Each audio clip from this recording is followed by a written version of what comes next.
November 25, 2017 at 8:53 am. The Saudiled coalition fighting in Yemen has given the United Nations permission to resume flights of aid workers to the Houthi-controlled capital today, but not to dock ships loaded with wheat and medical supplies, a UN spokesman said. The coalition fighting the armed Houthi movement in Yemen said on Wednesday it would allow aid in through the Red Sea ports of Hudaydah and Salif, as well as UN flights to Sana'a, more than 2 weeks after blockading the country. About 7 million people face famine in Yemen and their survival is dependent on international assistance. The coalition has given clearance for UN flights in and out of Sana'a from Amman today, involving the regular rotation of aid workers, said Jens Leerk, spokesman of the UN Office for the Coordination of Humanitarian Affairs OCHA.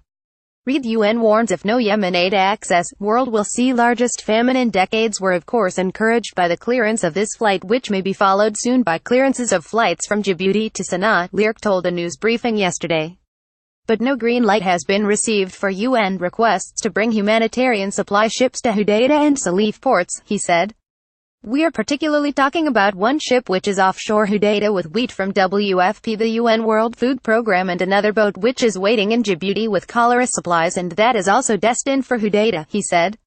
We stress the critical importance of resuming also commercial imports, in particular fuel supplies for our humanitarian response, transportation and so on, and for water pumping, Leerk said. The largest fuel importing companies in Yemen have indicated they will no longer be able to supply the consumer market at the end of this week, OCHA said in a report dated the 23rd of November. UNICEF is also waiting to send vaccines, aid sources said. The charity Save the Children said an estimated 20,000 Yemeni children under the age of 5 were joining the ranks of the severely malnourished every month, an average of 27 children every hour. The commercial blockade is aggravating the food crisis, leading to a significant increase in child deaths from acute malnutrition and preventable diseases, it said in a statement. The U.S.-backed coalition closed air, land and sea access on the 6th of November, in a move it said was to stop the flow of arms to the Houthis from Iran. The action came after Saudi Arabia intercepted a missile fired toward Riyadh. Iran has denied supplying weapons.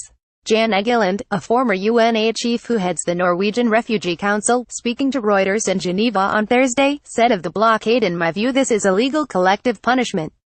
After more than 2 weeks of blockade of these ports, there are various kinds of supplies essential for fighting famine, for fighting cholera and other types of humanitarian threats that millions of people are facing in Yemen today, Leerk said.